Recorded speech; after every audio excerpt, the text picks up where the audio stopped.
Okay, mismo si Kristo, Bible alone. Wala sa nagtudlo nga wala sa Biblia. Kaya kung magtudlo ta nga wala sa Biblia, makasunog na sa kalayo sa impyerno. Mato pa ni Kristo, bulahan ang mutuman sa naisulat sa Biblia. Lisod kayo ning may sakop ka or nagpamimbro ka sa sekta ba nga kung diin puro lang damgo ang basihan sa gitawag og pagtulunan. Nga naman kay ang interpretation pod nato o nila sa balaang kasulatan, kung santo sa kasulatan, mahulog pod nga damgo ra pod. Parehaan ning ato ang gitagaan karon og reaksyon. Di man kag si Kristo. Wa daw magtudlo og mga butang kung wala daw nakasulat sa balaang kasulatan. Ang gitudlo ni Kristo nakasulat sa balaang kasulatan, pero wa giingon sa balaang kasulatan nga si Kristo nagbitbit og balaang kasulatan or nagbitbit og Biblia aron magtudlo mahitungod sa iyahang gitawag pagtulunan. Ngano man kay sa panahong Kristo, wa siya gibitbit nga Biblia. Kasi man ang buhing pulong di man libro. Unya ang pagtulunan sa Ginoong Jesucristo, mga sir ug mga ma'am, klaro man lang kay nakasulat sa balaang kasulatan. St. Matthew chapter 28 verse 19 to 20, panlako kamusta ng katawhan, sa tibok kalibutan, paghimong ako mga tinunan. Unya, tudluin sila sa tanan nga akong gisugo ninyo. Wa man mingon si Kristo nga tudluin sila kung unsa nakasulat. Wa pod mingon si Ginoong Kristo nga hala, panlako mo sa tibok kalibutan o pagsuwat mo. O wa pod nagtudlo ang atong Ginoong Kristo kung di mabasa sa nakasulat, di tuuhan.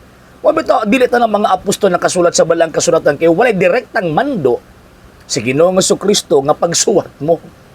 Wala na sa balaang kasulatan. Wala in the sense nga never na gitudlo sa mga apostol. Nga kung mutudlo ka, kinahanglan nakasulat yun sa Biblia. No, sir, no ma'am. Way gitudlo ang Ginoong Jesucristo ni ana, ug wa pa gitudlo ang mga apostol ni ana. Kaya kung gitudlo pa na Ginoong Jesucristo, gitudlo pa na sa mga apostol, dapat sana kadtong tawag ini mga apostol nakasulat ito tanan. Nakahimo na to sila mga libro. Pero sa 12 ka mga apostol siguro nanay 4 or 5 ka mga apostol ang nakasulat og libro. Ngano man kay again walay mando si Kristo nga pagsuwat mo. Kay wala sa unahuna ni Kristo kanang una sa mga sulpot og mga tagak nga kung di mabasa dituhan. Wala sa unahuna ni Ginoong Jesucristo nga Bible alone. Magbitaw ang mga apostol klaro kaayo ang ilang gihimo, tanawan ng Acts of the Apostles, nanudlo sila. O masa nag-ingon dito nga, nanudlo sa nagbitbit sa libro. Wala. Nga San Pablo po nagtudlo, ningon siya nga, hopti ninyo ang mga tradisyon nga among gitudlo kaninyo, pinaagi sa pulong o sa sulat. So naa sila yung mga gisulat, naapoy gitawag og pulong, buti pasabot, oral teaching. So, ang pagtulunan ni Kristo, katong gisugo ni Kristo, gipasa-pasa na nila orally, not by written. Ulahin na ng written. Una na hitabo ang event, ulahin na ng written. Nga naman, tanawa, for example, ang first book of the New Testament, nasulat mga around 52. So, pasabot 20 years after nang misaka sa langit, before pa nakasulat ang mga apostol. Kung panguna-una pa sa gitawag og mga apostol, o hunahuna na gano'n si Kristo nga nakasulat lang ang ato ang tawag ining sundon. So ang may tabuan na, dapat sana, after kang Kristo, nagsuwat na ang mga apostol. Wala Wala nagsuwat ang mga apostol. But pasabot, why teaching si Kristo nga Bible alone? Why teaching si Kristo nga kung di mabasa di tinuod?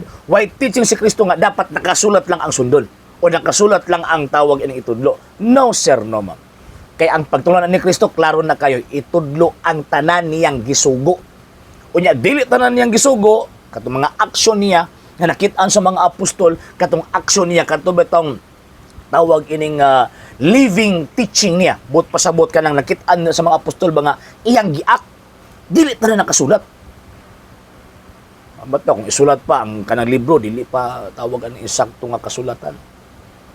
And lastly, kanang gikot nga Revelation chapter 1, ang mahitungod sa gitawag og nakasulat, dili man referring sa whole book na Bible, referring only lang na dito sa Book of Revelation. Kaya kung referring pa na sa whole gitawag og Bible, buot pasabot ana sa panahong San Juan nakakano na sila. Naa na 27 books, kumbaga nga gituuhan sa mga apostol kaniadto nga mao ni ang atoang Mo lang ni mga libro atong tuuhan na wala nilain. Wala oy. Wala. At the same time ang mga apostolos kanin adto again nang lakaw, nanudlo, nangadto sa mga lugar nga way bit-bit nga libro. Muna ka ng teaching Bible alone, teaching na sa mga ungo, dili na pagtulunan ni Kristo. Dili na pagtulunan sa mga apostol. Kaya kung di man na pagtulunan sa mga apostol, nyo muna imong itudlo, sumapang San Pablo, ipatunglo. Galacia, Kapitulo 1, versikulo 8. Sa hindi pa po nakapag-follow sa mga pages po natin, i-follow nyo po yung mga pages po natin, RJ Horolanciano II TV, Apolia Punto Argumento page, Kuya Apologies TV page, and RJ's Vlog 2022. And pwede rin po kayo mag-send po dyan ng Facebook stars. And also, sa ating po mga channels, sa hindi po nakapag-subscribe, i-subscribe po ninyo yung mga channels natin, Dalay Catholic, Apologies International Official, RJ Santo II TV, Kuya Apologies TV, and Barrio Kawayan Religious Forum. And pwede rin po kayo mag-send po dyan ng super sticker, super chats, and super thanks. And maraming salamat po sa mga kapatid at mga Katoliko na ulis pong tumutulong sa programa po natin. Maraming salamat po. Nang dahil po sa tulong at suporta po ninyo, ang programa po ito, until now, andito pa rin po sa social media.